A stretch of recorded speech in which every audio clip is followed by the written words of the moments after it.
So the places where there's new stuff in the application is not only inside of Action. Actually, there's a whole bunch of brand new tools and improvements to existing tools that come with 2012. Again, I'm just going to list a few, and some of them are really interesting, I think. Just here, an improvement to note here in the blur node, we now have a fast Fourier transform defocus algorithm that's a lot more robust than the one we introduced in the extension. Creates much cleaner blurs, also with a consistent performance regardless of the importance of the blur. So that's something. It's a very good improvement compared to what we released in the extension. But the thing that I'd like to mention here is the pixel spread tool.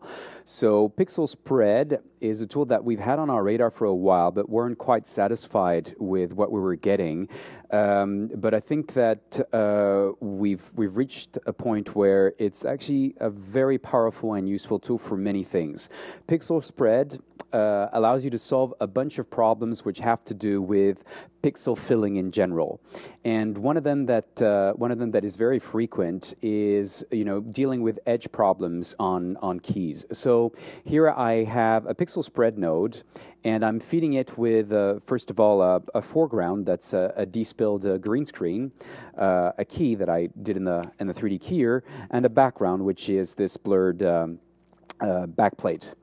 Go into pixel spread, and you will notice that it has multiple modes that you can use. And by default, it's going to switch to parallax. Now, this particular mode is really ideal to deal with edge blending problems that you can have sometimes with keys. And if you look at what happens here on the edges, you will notice that as I adjust my amount, I start getting rid of my edge artifacts, and of course I can determine how far I want to go, and the result is usually very visible wherever I have semi-transparent edges that typically cause some sort of gray artifacts when in the process of blending.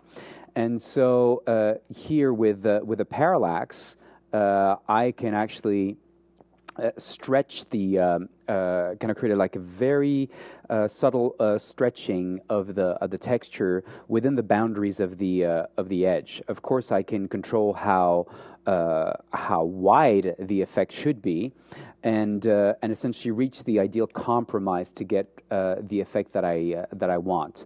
I can show you that this can actually be very useful also if I have very blurry keys. So I'm just going to get a preset that I've done already here. Hopefully it will show you. Okay, so so I'm just feeding this into an action, and so just take a look here. I have this particular green screen here that in my comp I actually expect to be blurred.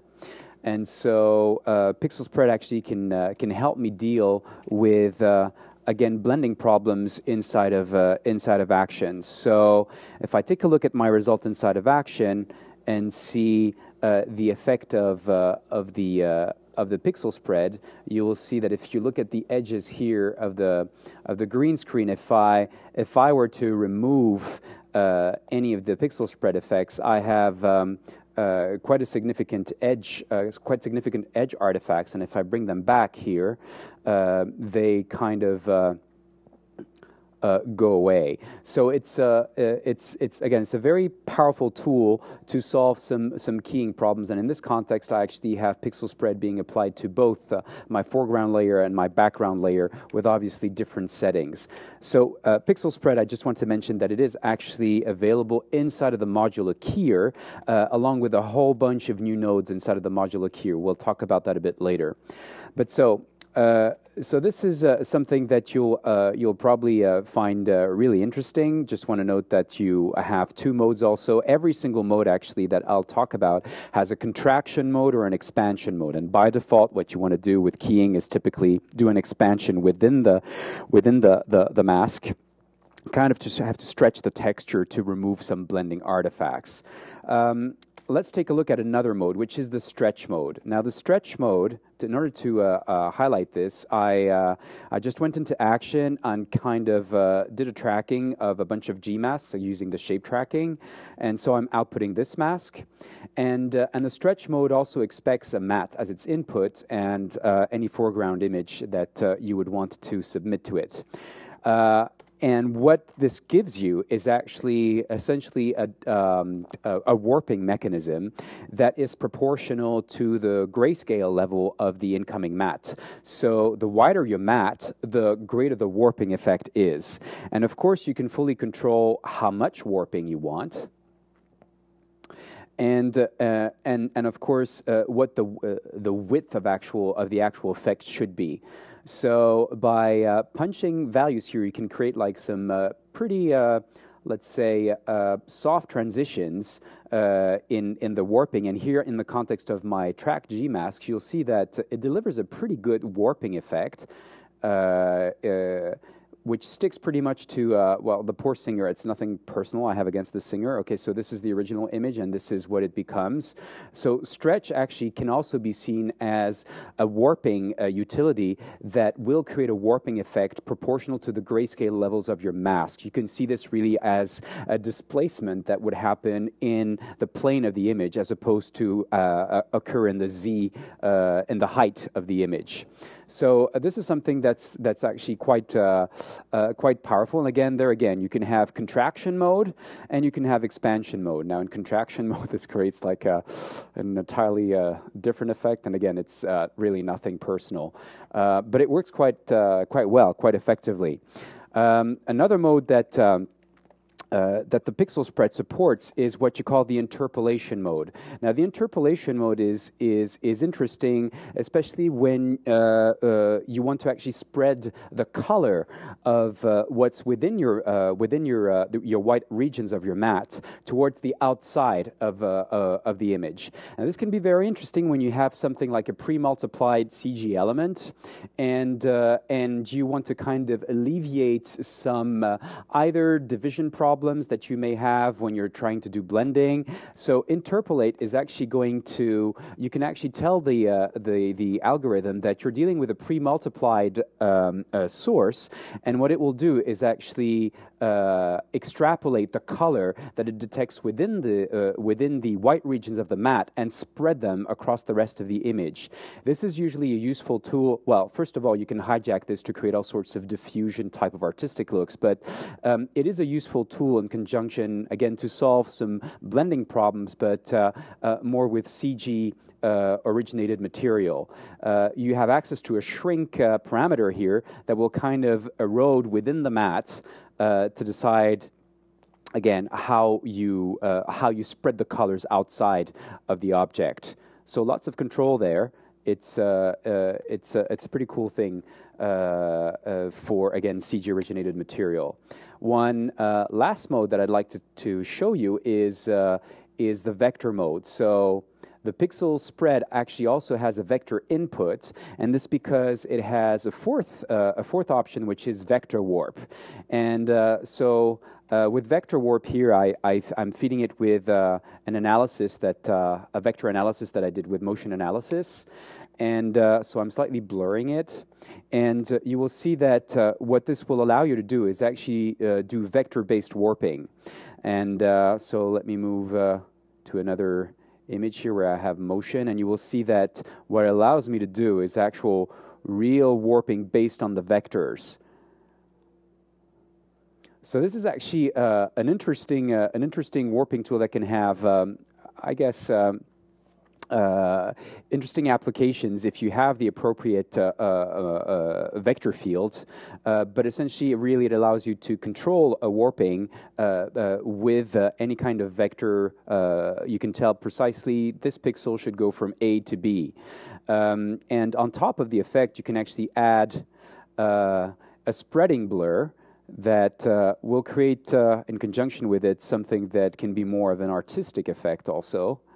And you can even decide which regions during the blur go on top of each other. So here I can change the occlusion and things will start going underneath as opposed to above. So with this sort of a vector-based warp, you could do anything from kind of like Rolling Stones type of interpolation effects between still frames. I mean, there's a whole bunch of things that you could do with this type of technique. They're all again together inside of a single node, which is pixel spread, which is a really cool tool to check out.